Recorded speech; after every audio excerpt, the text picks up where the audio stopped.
live sem querer com som.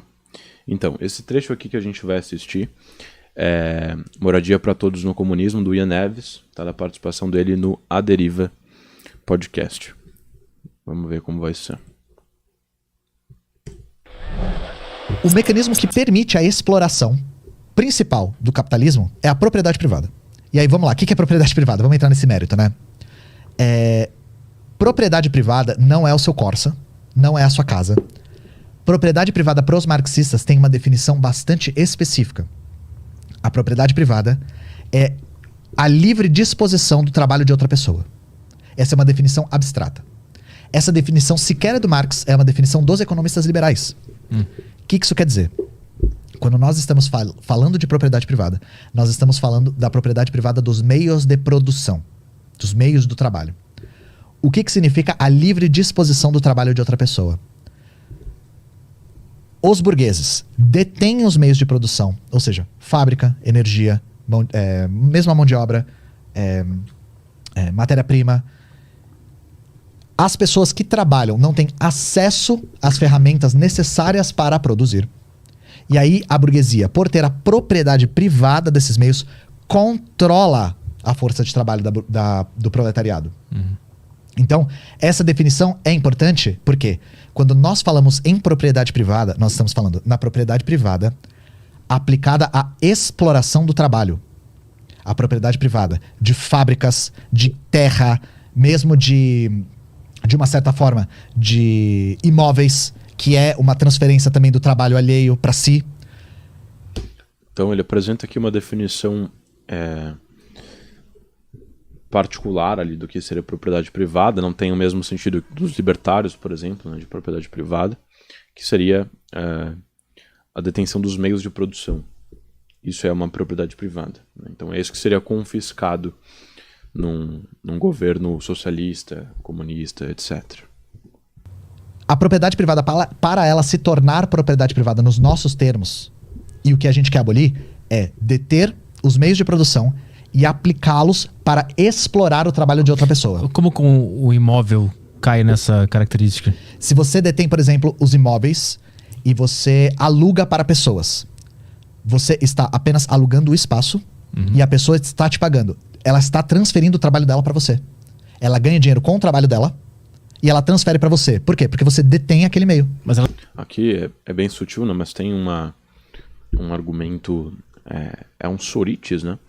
Ele diz então que o trabalho da pessoa, ele identifica, né, de alguma maneira com o dinheiro da pessoa, então trabalho é dinheiro, e ao pagar, né, ao dar dinheiro para você que detém ali a casa, na verdade ela está pagando o trabalho, ela está dando o trabalho dela para você, então ela está trabalhando para você de alguma forma, né? Nesse sentido que quem aluga imóveis seria também um detentor de meios de produção, nesse caso. Tá? Nesse sentido, então, que seria uma exploração também, segundo a concepção marxista. Ela não trabalhou para ter aquele imóvel? Isso está para além da questão.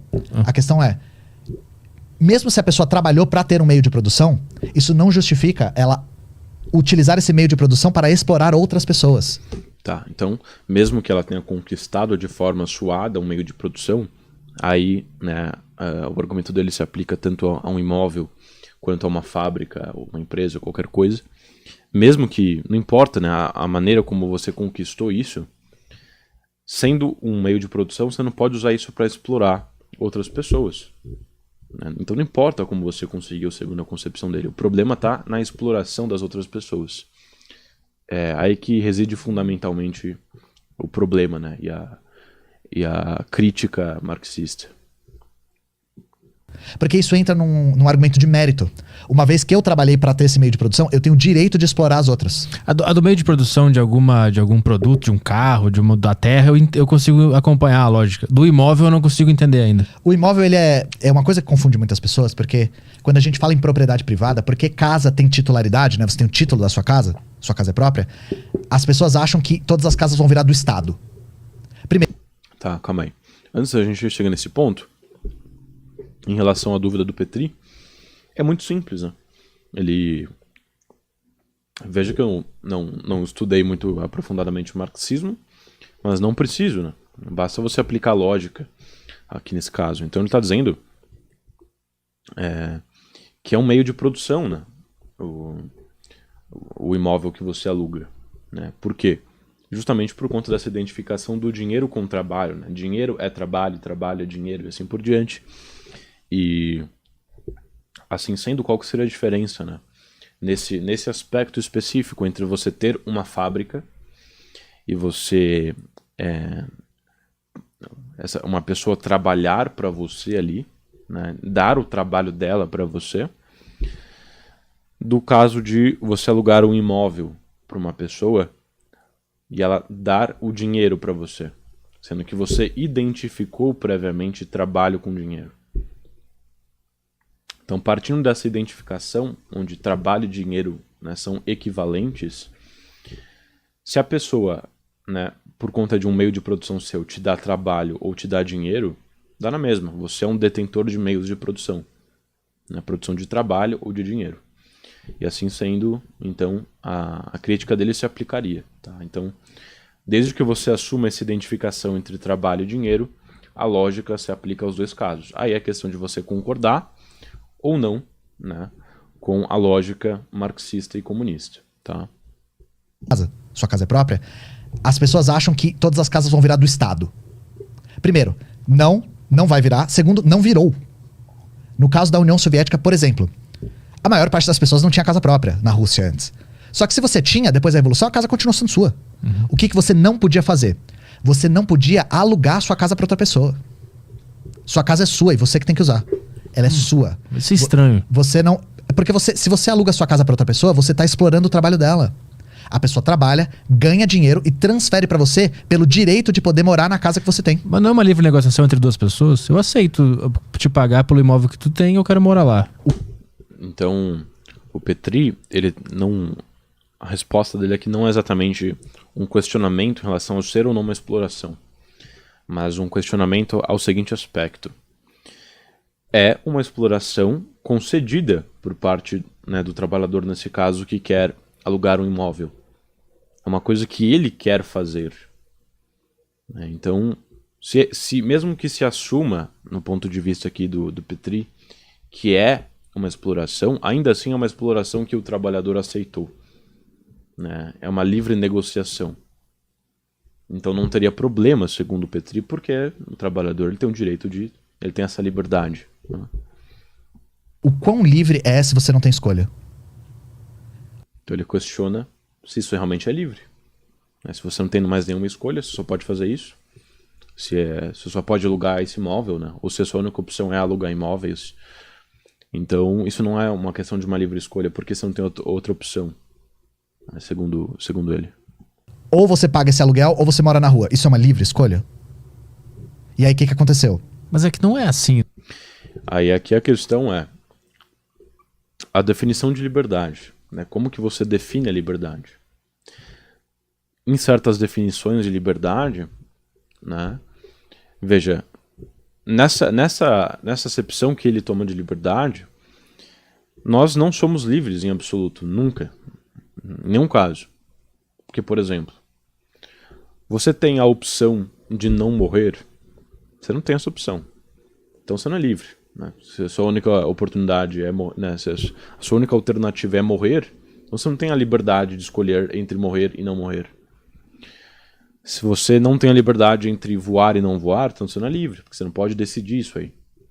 Então nessa definição de liberdade, que como que nós poderíamos formular essa definição? Seria algo como, né, a absoluta capacidade de fazer qualquer coisa concebível, né, algo do tipo. De fato, não há liberdade, né, por parte do trabalhador. Mas veja que nessa acepção também não há liberdade em nenhum caso. Né? Então a liberdade simplesmente é um conceito que nada descreve, né? Nada de real descreve. Então, nesse caso, liberdade seria um flatus votis, né? Agora, você tem outras definições de liberdade também. O David Hume ele define a liberdade como a autodeterminação da vontade, né, de seguir ou não o desejo, uma coisa assim, né? Esqueci agora exatamente, do intelecto de seguir ou não as determinações da vontade, é isso mesmo. né? Então, do sujeito ele poder seguir ou não a sua própria vontade. Então, você tem algumas definições que variam. Tá? Então, essa questão de se é livre ou não nesse caso, depende muito da acepção que você tem de liberdade, né? E aí, nesse tipo de circunstância que um debate com uma pessoa que efetivamente tem uma posição contrária, né, e seja um debatedor contra o Ian Neves, se torna mais interessante, porque você pode explorar melhor esse ponto da liberdade. Alguém pode discordar nessa altura, não. Isso é liberdade porque eu trabalho com outra definição de liberdade. E aí se discute, por exemplo, qual que é a melhor definição de liberdade, um tipo de discussão perfeitamente legítima que pode acontecer. Tá? Então, em questões como essa, debates são muito proveitosos, e até fica o meu convite, aí se o Ian Neves chegar a ver esse corte, dele debater com alguém aí no meu canal, né? Eu entro como mediador, ou se alguém também aí quiser se disponibilizar para debater contra o Ian Neves, fique à vontade, que a gente pode fazer aí eu posso fazer uma mediação e transmitir tudo ao vivo aqui no canal. Mas enfim, vamos dar prosseguimento. Ou fala assim, eu moro na rua. Eu não tenho escolha, eu moro de aluguel, por exemplo, né? Então o Petri disse que não é uma verdadeira dicotomia, né? Ele disse que é uma falsa dicotomia, viver de aluguel ou viver na rua. E o Neves sustenta que não, é uma dicotomia real. Para muitas pessoas isso acontece. Imagino que muita gente assistindo mora de aluguel também. Sim, eu também moro de aluguel.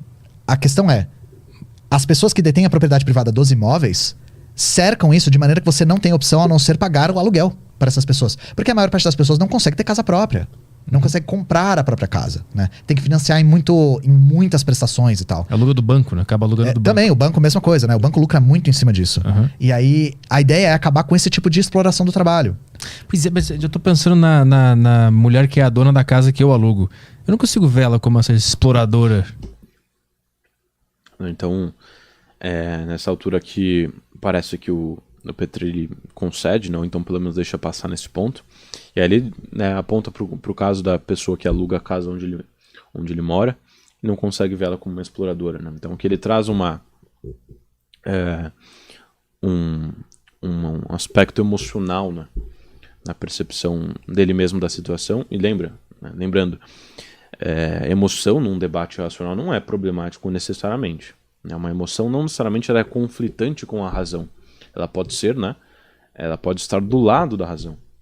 A emoção se torna um problema, temos um apelo emocional falacioso quando essa emoção, ela de alguma forma está contrária às leis da razão ou coisas do tipo.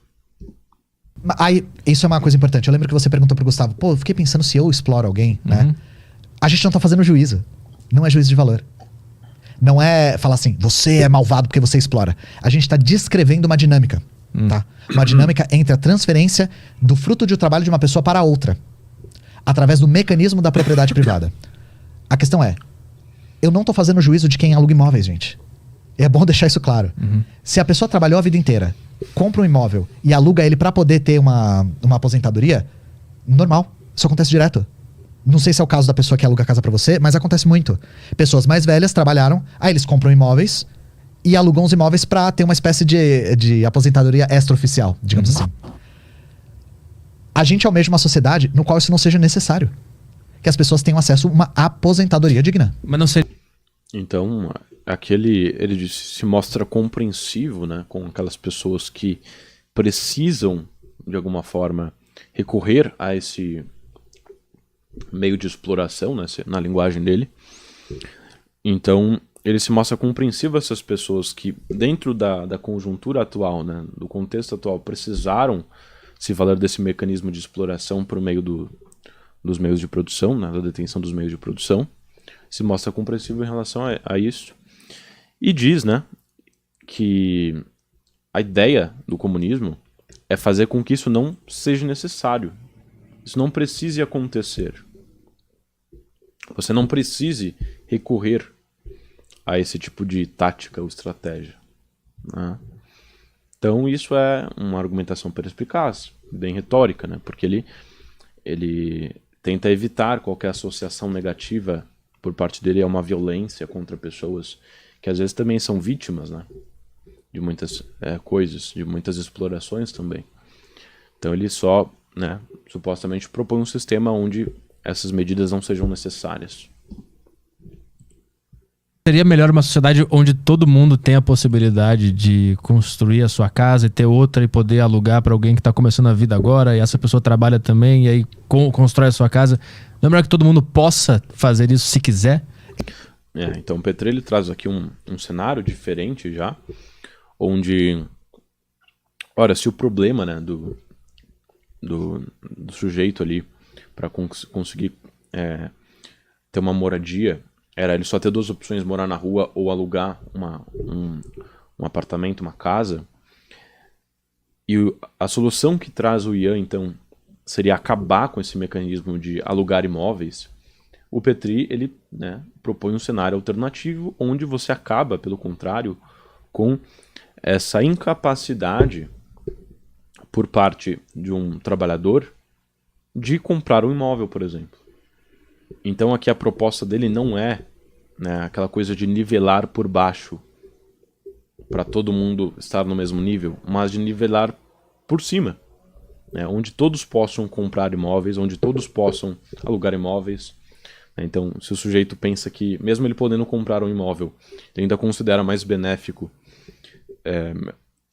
alugar um imóvel, ele vai poder fazer isso. E aí, nesse caso, não vai ser por uma pressão externa, vai ser por uma livre decisão efetivamente na acepção do Ian Neves, porque ele tinha outras opções de fato. Então, o Petri apresenta aqui um cenário onde há liberdade, né, ou pelo menos há uma liberdade relativa a esse aspecto específico econômico, e onde não seja necessário recorrer a um sistema comunista, por exemplo, né, que acabe com os meios de produção, né. Eu dou o exemplo do que aconteceu nos países socialistas, né? E aí eu vou argumentar pra você que é muito melhor. O que eles fizeram? Algumas pessoas tinham suas casas, só que usufruir dessa propriedade da sua casa para alugar para outra pessoa ficou terminantemente proibido. Isso não podia. O que eles fizeram para sanar o déficit habitacional? Primeiro, eles desapropriaram as grandes mansões da burguesia e da aristocracia. Desapropriaram. Então você tinha um prédio de 2 andares, não tem mais, não é mais seu. Indenização? Não teve indenização. Foi com violência mesmo, sabe? Do dia pra noite você perdeu o seu título. Agora é estatal. Pô, isso é uma loucura. Fizeram isso em um dia. No dia seguinte da Revolução. Prédio pra cima de X andares, não é mais seu, agora é do Estado. E aí o que eles fizeram?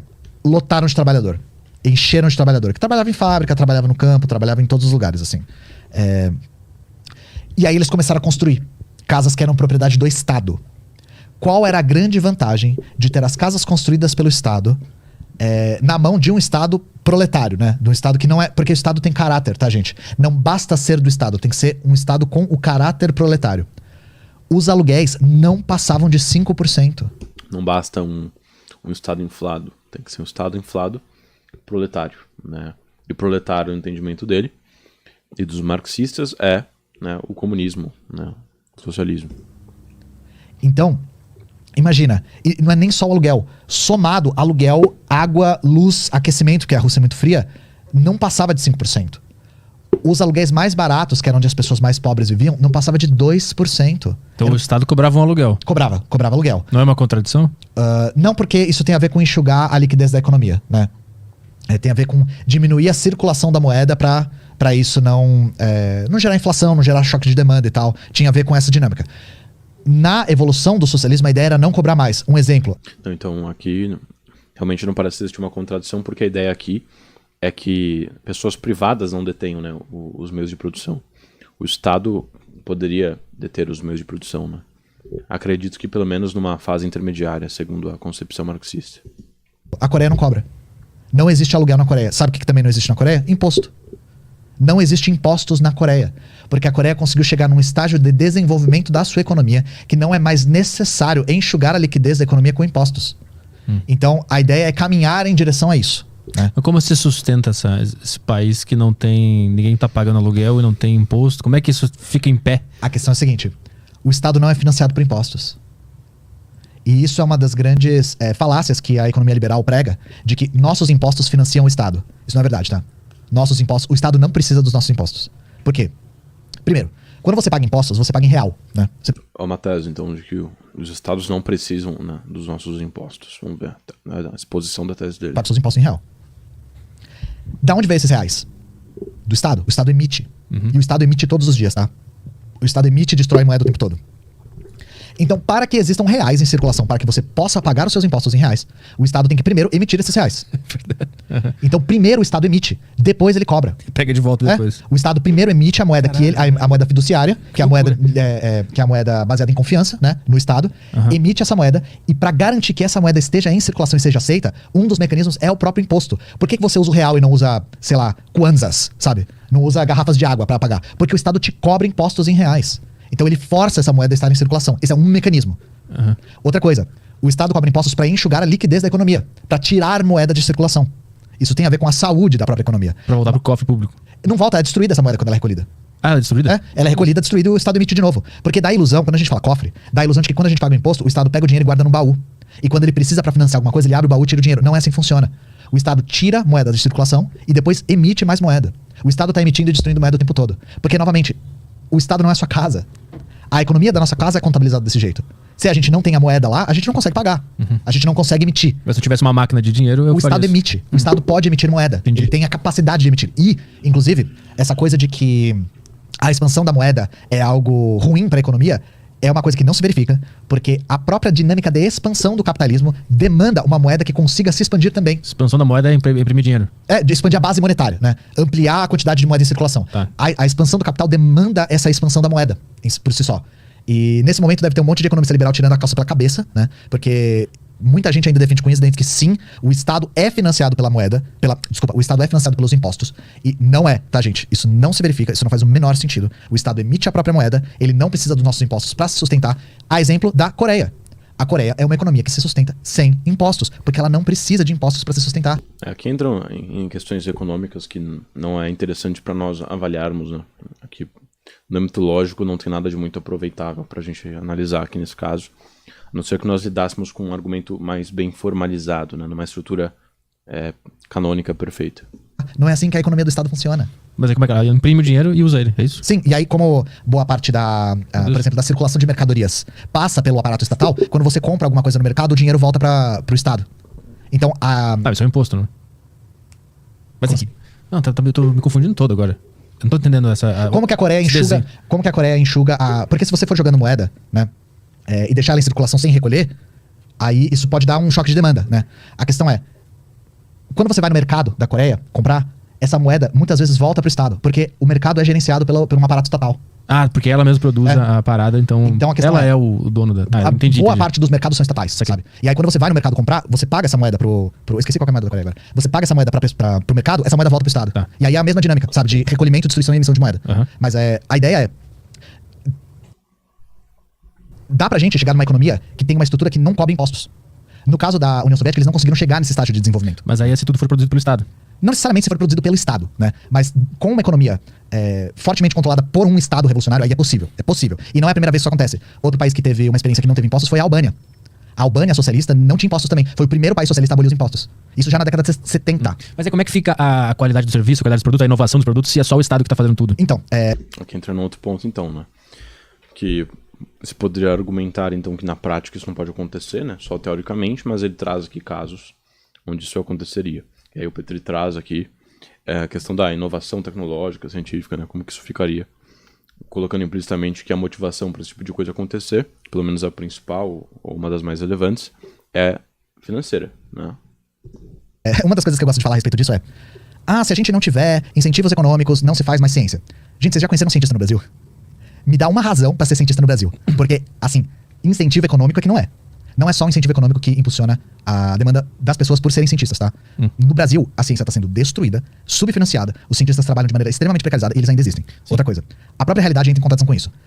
A União Soviética era Então, traz um argumento de que no Brasil, os cientistas não é bem remunerado, ainda assim eles existem, né? Então, a motivação dele para fazer ciência não é o dinheiro, né? Então, existe ciência sem financiamento econômico, né?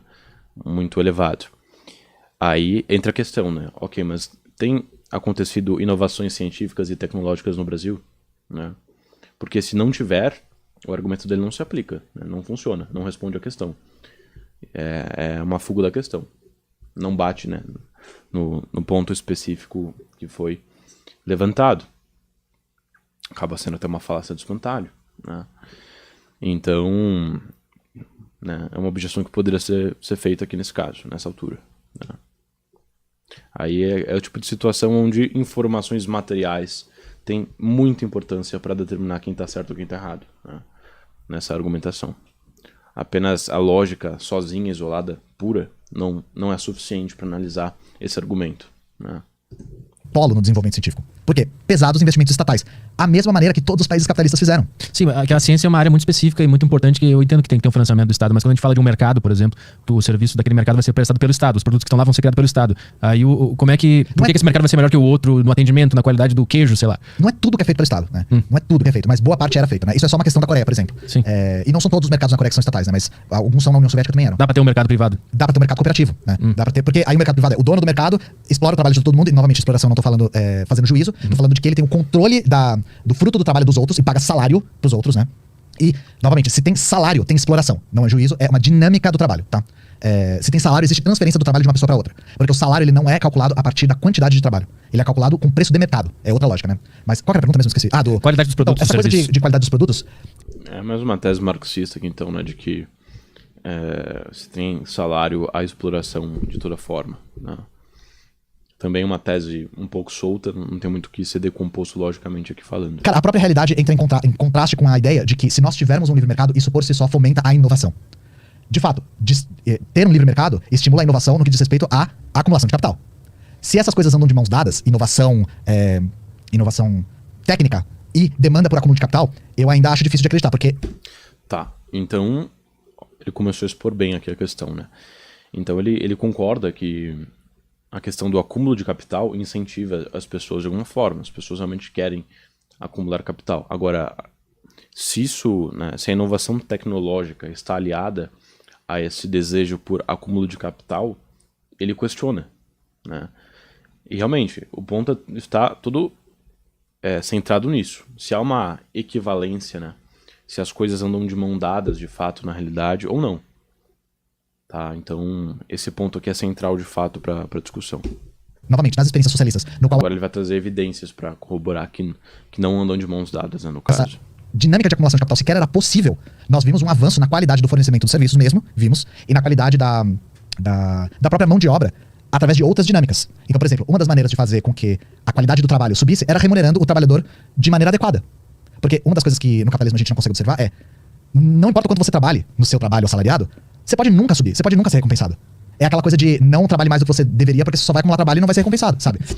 Tá, então aqui tem... Ele traz primeiro uma evidência, né, que corroboraria a tese dele, que segundo ele, em experiências socialistas anteriores, apesar de não existir essa demanda, essa possibilidade de se acumular capital, existia inovação científica e tecnológica. Assim sendo, são coisas que não estão necessariamente atreladas, tá? É um argumento que funciona, né, se for realmente legítimo, se as premissas forem realmente verdadeiras. É um argumento que realmente contribui para a fundamentação da tese dele? Sim, contribui. São relevantes positivamente e realmente contribuem para essa tese, né? Não de forma dedutiva, provavelmente de uma forma mais indutiva, né?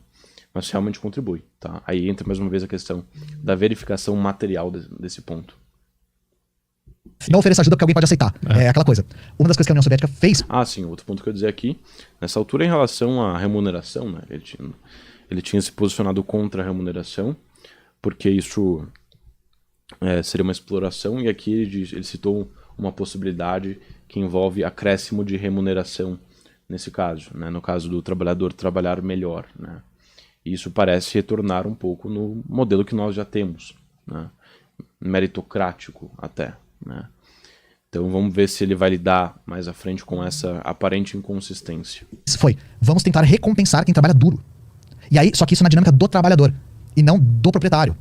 Então, nós tivemos movimentos importantíssimos que realmente inovaram na técnica, porque existia uma política pública de recompensar quem trabalhava muito duro. Então, quem trabalhava duro conseguia casas melhores, por exemplo. Você tinha casas estatais, né, que eram construídas na época, e tinha algumas casas que eram mais amplas, tinham um teto mais alto, tinham quartos individuais, porque tinha muitas casas que eram coletivas por conta do déficit e tal. E aí tinha essas dinâmicas de, se você trabalhou muito, conseguiu inovar na sua área, trabalhou pelo menos 30 anos, você tem o direito de se aposentar numa puta casa, sabe? E aí com isso eles conseguiram estimular o trabalho a cada vez ficar melhor. Justamente por quase uma ideia de meritocracia mesmo, sabe? Só que agora centralizada no trabalhador. Mas isso aí não acaba... Por que centralizada no trabalhador? Acho que ele está contrapondo aqui, no caso, o trabalhador com o detentor dos meios de produção. Então, nesse caso, a ascensão se dá por parte do trabalhador, né? Ele vai ser um trabalhador que ganha mais ou menos. E não no âmbito do detentor dos meios de produção, né? Então, a pessoa que vai ganhar mais ou menos com base no quanto ela explora as outras, né? Basicamente, essa é a lógica dele, né? Então, o que vai contrastar, né, digamos assim, o sistema que ele propõe com o sistema atual é justamente esse, né?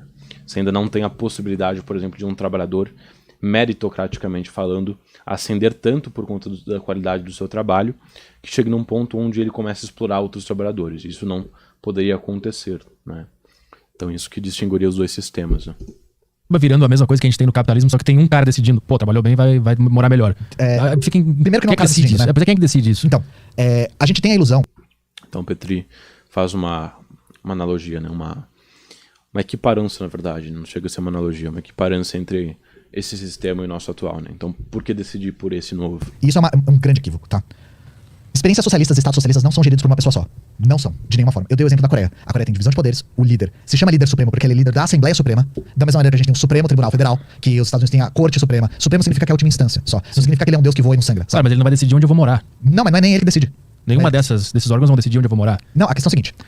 Primeiro, é uma concepção de sociedade coletiva. Então, sim, geralmente, os órgãos centralizadores da economia decidem onde as pessoas vão trabalhar por conta da demanda da sociedade? Sim.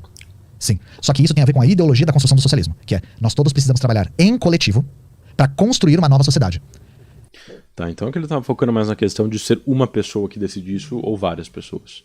Então não é uma pessoa, não poder argumentar no ponto de vista dele, que é algo centrado na pessoa de um ditador, de uma pessoa única, mas de toda uma assembleia, né, que é pautada pelos interesses coletivos e não individuais. Tá. Isso quer dizer que as pessoas não tinham direito de escolher onde iam trabalhar? Mentira, tinham. Só que esse direito não era tão livre. E aí eu argumento, no capitalismo também não é. Porque a gente não tem o direito de escolher onde a gente trabalha. A gente trabalha onde dá.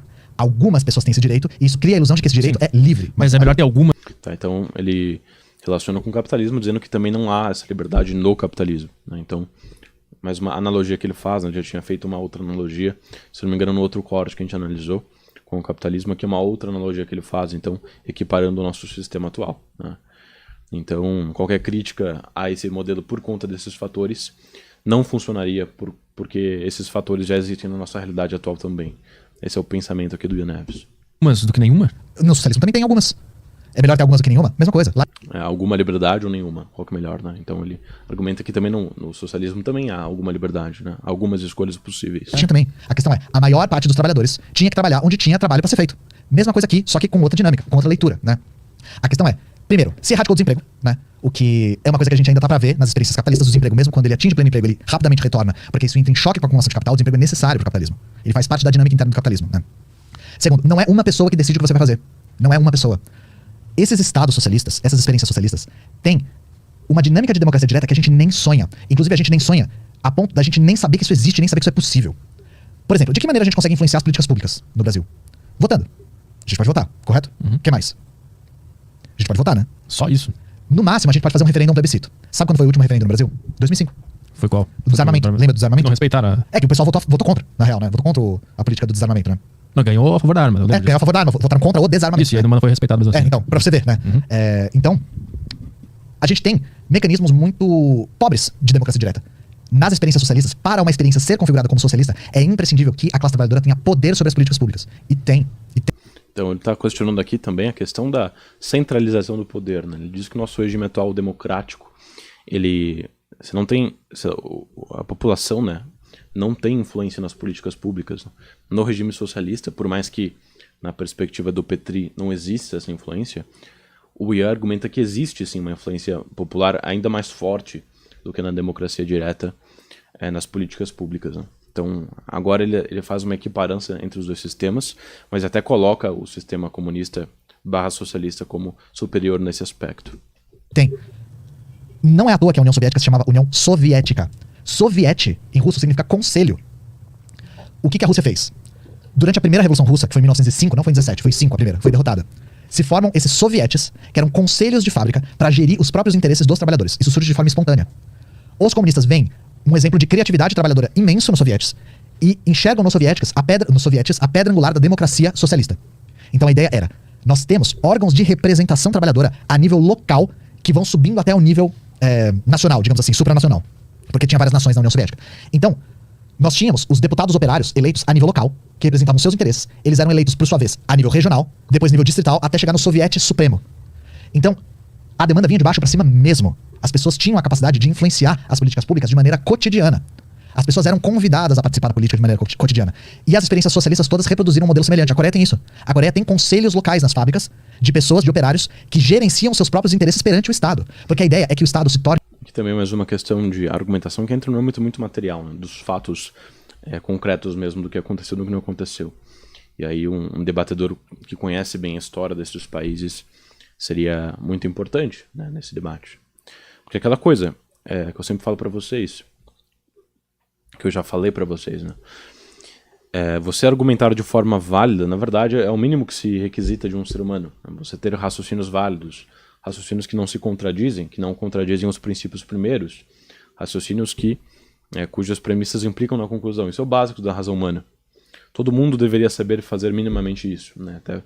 Até por isso que o estudo da lógica é tão importante. Agora, você pode fazer isso partindo de quaisquer premissas. Você pode partir da premissa de que a grama é azul e chegar a conclusões de forma válida, mas a sua premissa é falsa. Então, fundamentalmente aqui o âmago dessa argumentação aqui do ponto que está em debate é fundamentalmente material.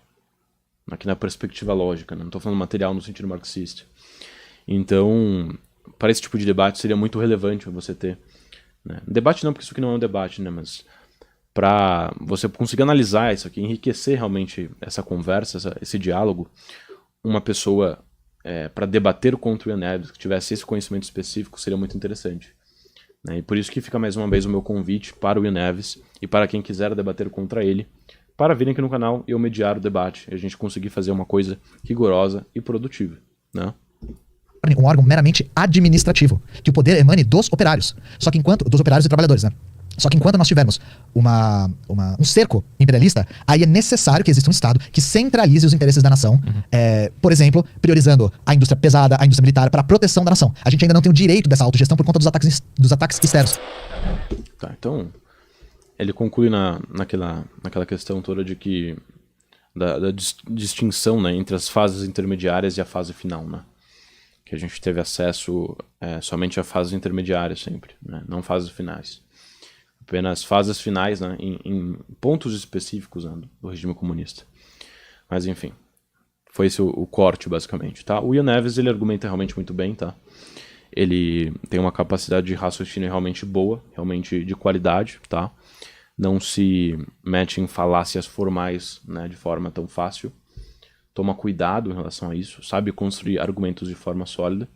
No entanto, né, existem, como eu falei, alguns buracos, por vezes, né, que poderiam ser fortalecidos com críticas que são muito autoevidentes e muito óbvias, e que vêm à tona de forma muito automática, né, com as quais às vezes ele não lida em certas situações, mas até aí, né, numa conversa informal, não é algo tão problemático assim.